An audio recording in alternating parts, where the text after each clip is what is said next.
Because of my work, I have to travel to a lot of different places. And in my free time, I like to hunt for old antique shops, abandoned landlord mansions, and auction houses. My collection includes rusty swords, vintage gramophones, and all kinds of strange, forgotten objects. But my favorite collection of all is dolls. I have an obsession with collecting dolls from different countries and different eras.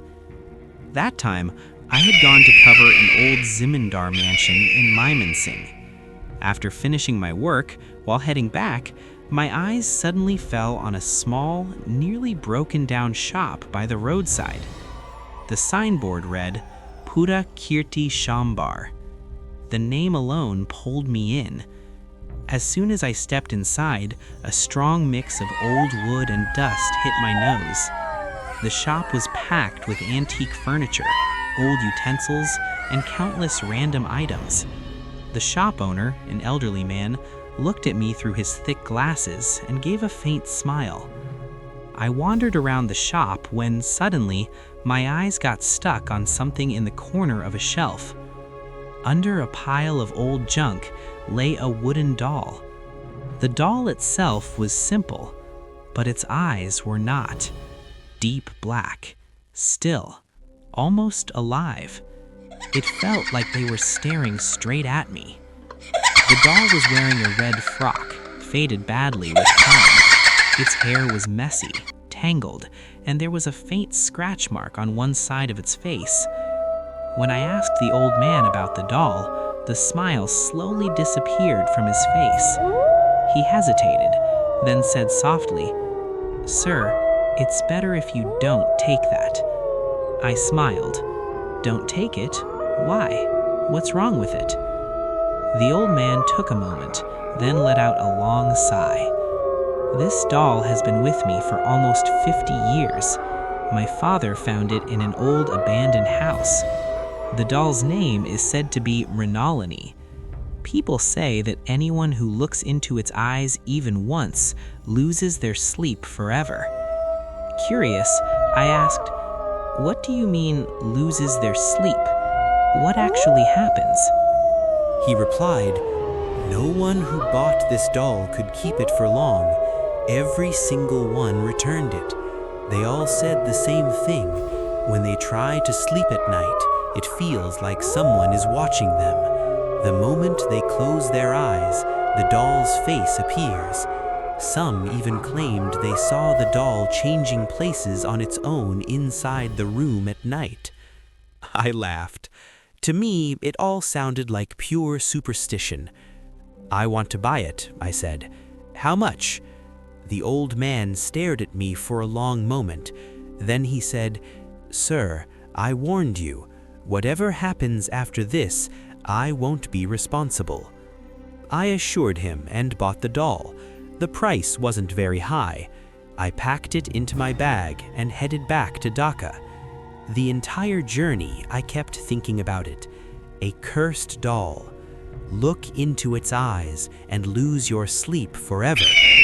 I couldn't stop smiling.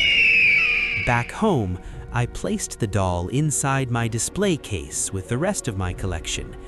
Behind the glass, Mrinalini's dull eyes somehow looked even more alive. I stared at it for a while, then went to have dinner. After eating, just before going to bed, I glanced at the display case once more. For a second, it felt like the doll had shifted slightly. I told myself it was just my imagination, probably exhaustion from the day. But even after lying down, I couldn't fall asleep. Over and over, I felt like someone was walking around my room. Every time I closed my eyes, I saw those deep black eyes.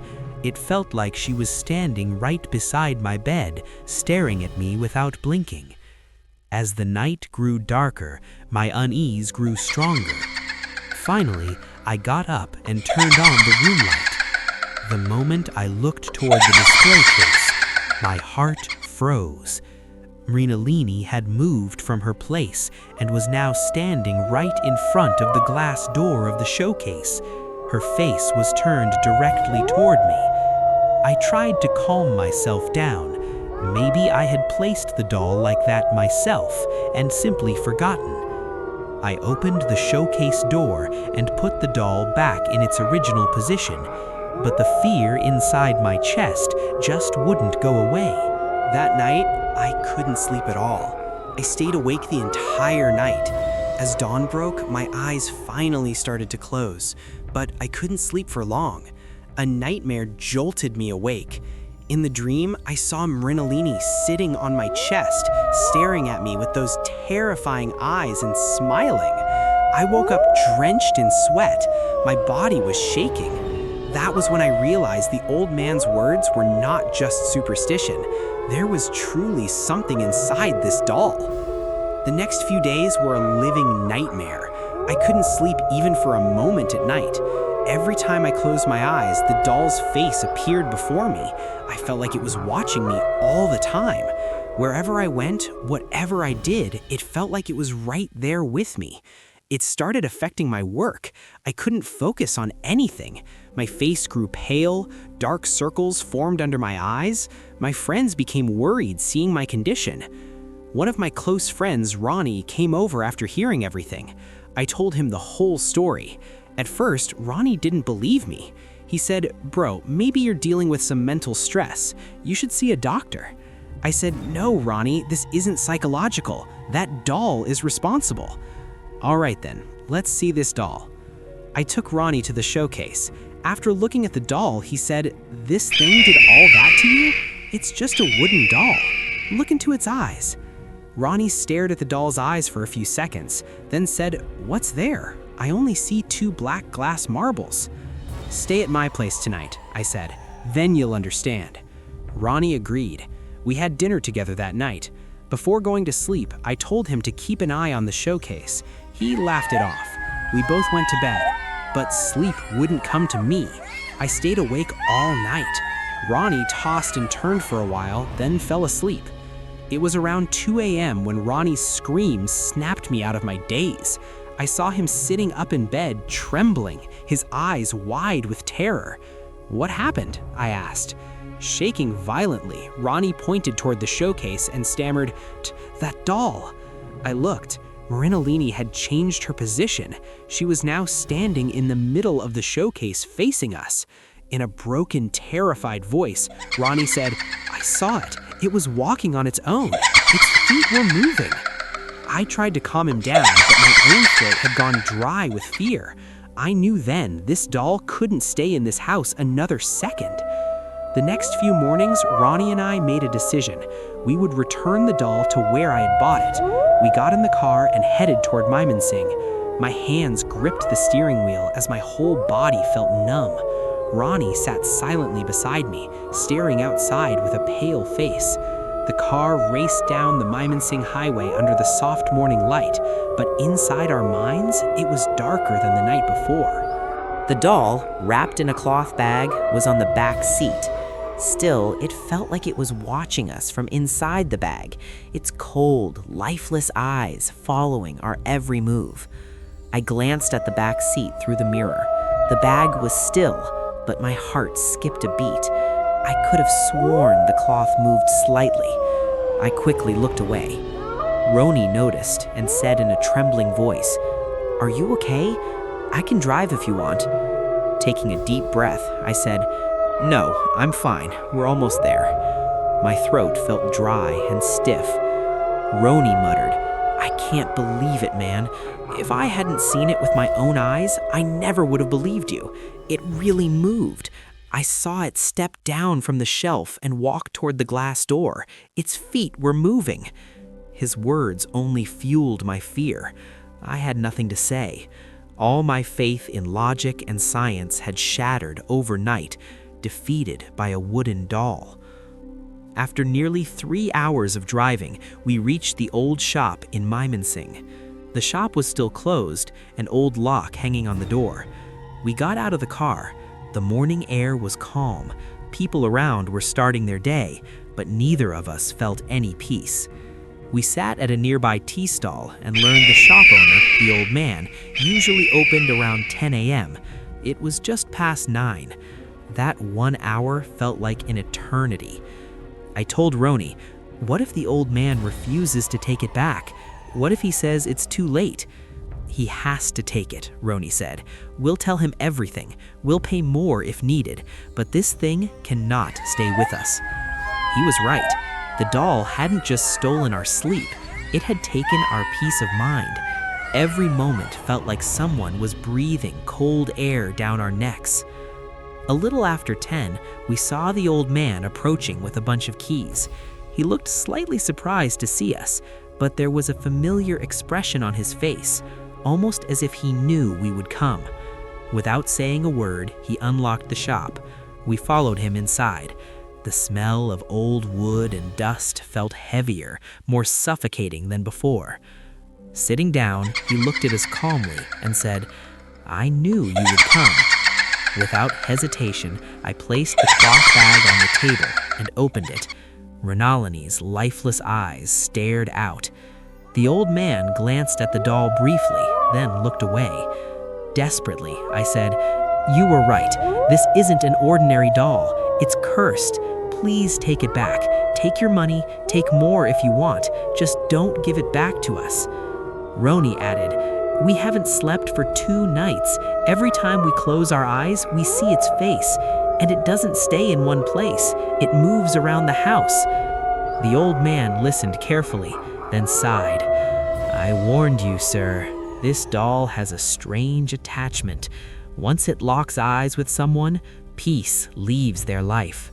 I pleaded, "Isn't there any way to be free from it? What do we do now?" The old man stayed silent for a moment. The shop was completely still, except for the ticking of an old wall clock, each tick echoing our pounding hearts. Finally, he spoke. "There is one way, but it's difficult and dangerous." "What way?" I asked. "We're ready to take any risk." "This doll must be returned to its true owner. Only then will you be free." "Who is the owner?" I asked. What the old man told us next sent chills through our blood. About 60 or 70 years ago, a powerful landlord ruled this area. His name was Ram Ratan Chowdhury. He had only one daughter, Mrinalini. He loved her more than his own life and never denied her anything. Mrinalini loved playing with dolls, so the landlord brought skilled craftsmen from Kolkata to create this wooden doll in his daughter's exact likeness. The red frock you see on the doll was made after one of Mrinalini's favorite dresses. As he spoke, I stared at the doll. The old man continued. Mrinalini loved this doll dearly.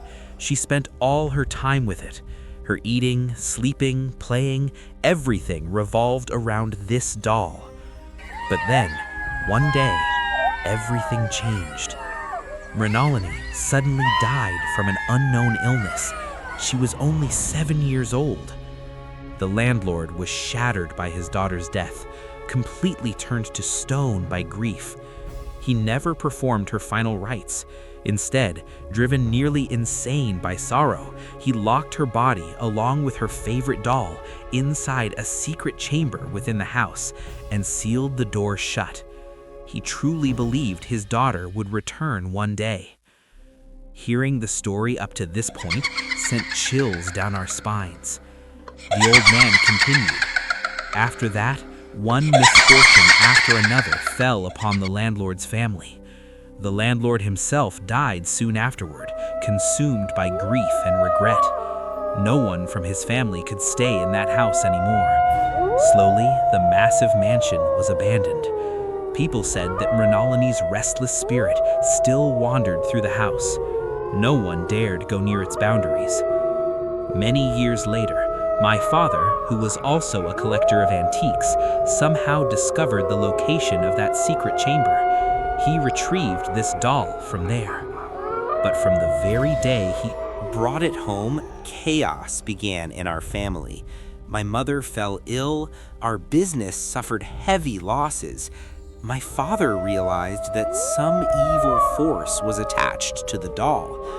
He tried many times but could never get rid of it. Finally, he left the doll here in this shop, hoping that one day its true owner would come and take it back. I asked, "So what do we have to do now?" "The doll must be taken back to the landlord's house. Yes, inside that house, to the exact spot from where it was taken. But this won't be easy. That house is now nothing but ruins. People say that after sunset, paranormal activity begins there. Even during the daytime, no one goes near it out of fear." Fear crept across both our faces. Just imagining entering an abandoned, haunted house at night made my body go cold. Mrinalini looked at me and said, "We have to do this. There's no other way. We don't want to spend even one more night with this doll." I nodded in agreement. Even though I was terrified, I knew Mrinalini was right. If we wanted to break this curse, we had to take the risk. We got the address of the landlord's house from the old man. It wasn't very far, about an hour's drive. He warned us again and again to finish everything before sunset, and under no circumstances were we to bring anything back from inside the house. We took the doll and got back into the car. Our destination was now the cursed mansion of Ram Ratan Chowdhury. Inside the car, everything felt colder, heavier, more frightening. Neither of us had the courage to look at the bag lying on the back seat. I felt as if Mrinalini had overheard all our plans and was preparing to return to her old home. But how terrifying that return would be for us, we couldn't imagine yet. When the car finally stopped in front of the mansion, it was around 4 in the afternoon. The sun was already sinking toward the western sky. A massive, broken gate stood before us. On either side were 2 stone lion statues, one of them missing its head. As soon as we passed through the gate, a damp, eerie feeling washed over us. Tall trees and wild overgrowth surrounded the area. In the middle of it all stood a massive ruin, once a powerful landlord's mansion. Plaster had peeled off the walls, bricks exposed, doors and windows shattered. It looked like the skeleton of a dead house. We got out of the car. Roni grabbed my hand tightly. Her hand was ice cold. I tried to reassure her, but my own throat had gone dry. I picked up the cloth bag. The doll felt heavier than ever before. We carefully moved toward the main entrance. An unnatural silence filled the air. No birds, no insects, no sound, except the crunch of dry leaves beneath our feet, making the silence even more terrifying. The moment we stepped inside, a freezing gust of air sent shivers through our bodies. The interior was darker than outside. Spiderwebs hung from the ceiling, and thick layers of dust covered the floor. Using our flashlights, we moved forward. Our goal was to find the secret chamber. According to the old man, it should be near an old prayer room at the far end of the house. We crossed broken corridors, collapsed staircases, and deep darkness. With every step, it felt like someone was following us. From the dark corners of the walls, it seemed like unseen eyes were watching. Sometimes I thought I heard a child whisper or a faint giggle, but every time I turned around, there was nothing. Finally, we reached the prayer room. Beside it was a small door, almost invisible with age. There was no lock, but it was jammed shut from years of neglect. We pushed with all our strength. With a loud creaking sound, the door opened slightly. A foul, rotten stench rushed out and hit our noses. We pushed harder, and the door finally swung open. Shining the flashlight inside, we saw a small room. In one corner was an old wooden chest. Beside it, a small bed with a torn mattress, and in the center of the floor, a circle drawn with red markings. This was the chamber where Mrinalini had been kept with her doll. Our task was simple: "Leave the doll here." With trembling hands, I took the doll out of the bag. Under the flashlight, its eyes suddenly gleamed. For a moment, I felt like it was smiling. I stepped forward carefully and placed the doll right at the center of the circle. The moment it was done, I felt as if a massive weight had lifted from my chest. Without wasting another second, I turned to leave the room. That's when, bang, the door to the chamber slammed shut violently. We both jumped and rushed toward it, but it wouldn't open. It felt as if someone was holding it shut from the outside. We began pounding on the door, screaming for help, but it was useless. Suddenly, the temperature inside the room began to drop rapidly. Our breath turned into visible mist in the air. The beam of our flashlight began to tremble violently. Just then, we heard the sound of someone crying. It was the cry of a little girl. The sound was coming from inside a wooden chest tucked in the corner of the room. Fear froze us in place, and we stared at each other, our bodies locked with terror. Gradually, the crying turned into a strange, eerie laugh. The cat-like doll sitting in the middle of a chalk-drawn circle began to move slowly. Its head tilted to one side, and its face held a faint, unsettling smile. The room had turned icy cold, and a chill ran along the walls. Our flashlight flickered uncontrollably, casting a trembling light across the room. One moment it would shine, the next it would go dark. That flickering light made the doll in the center of the room look even more terrifying. The doll wasn't just moving, it was trying to stand on its tiny legs. Our hearts leapt into our throats, as if some untrained puppeteer was pulling strings to make it dance. We needed to break the door down. I screamed, but nothing came out except a rasping, choked sound. Then, suddenly, we heard laughter. I kicked the door with all my strength. Something was definitely inside that chest.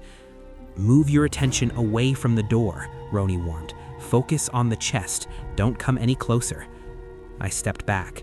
My flashlight trembled in my hand, causing its beam to dance across the doll. For a moment, its laughing face was fully illuminated, and then vanished into darkness again. A thought struck me. The old man had said we had to return the doll to where it came from. We had only placed it on the floor of the room, but it had originally come from inside that chest. "Roni," I said, "we have to put it back in the chest." Hearing me, Roni seemed to regain focus. He looked at me, then at the doll, but we had no other choice. This was our way out. The doll was only a few feet away now. The sound of its tiny scraping feet was like a hammer on my eardrums. Without hesitation, I shoved Roni toward the chest. The lid was closed, but there was no lock, just an old latch. As I reached for it, a cold, eerie laugh came from inside. A gust of icy air knocked the wind out of me. With trembling hands, Roni and I opened the chest. A putrid smell hit our noses. Inside were nothing but some old moth-eaten clothes and a tiny pillow. "Hurry," I whispered. The doll was almost upon us. I looked down to see it now raising its little head as if mocking me. I lunged and grabbed it. The instant I touched it, electricity shot through my body. "Roni, help me!" I screamed. He ran over and yanked the chest open. With all my strength, I threw the doll back inside. It tried to rise again. "Close the lid," I shouted. Together, we slammed it shut. Immediately, a piercing scream erupted from the chest, as if some wild animal had been trapped inside. That's what happened to me. If you enjoyed this story, make sure to share it. It's terrifying, but there's still a question lingering in my mind. At the start, you mentioned that this doll had been purchased by several people from the same shop, and none of them could sleep. Surely they must have returned it to the shop. Since this doll is cursed, the only way to escape it is to return it to its original place. When you shared this story, you said you had sold this doll to several people before. Did returning it solve their problems? Why didn't those who heard your story try to return it? If I could get answers to these questions, I'd better understand what really happened. Thank you so much for listening. Stay safe.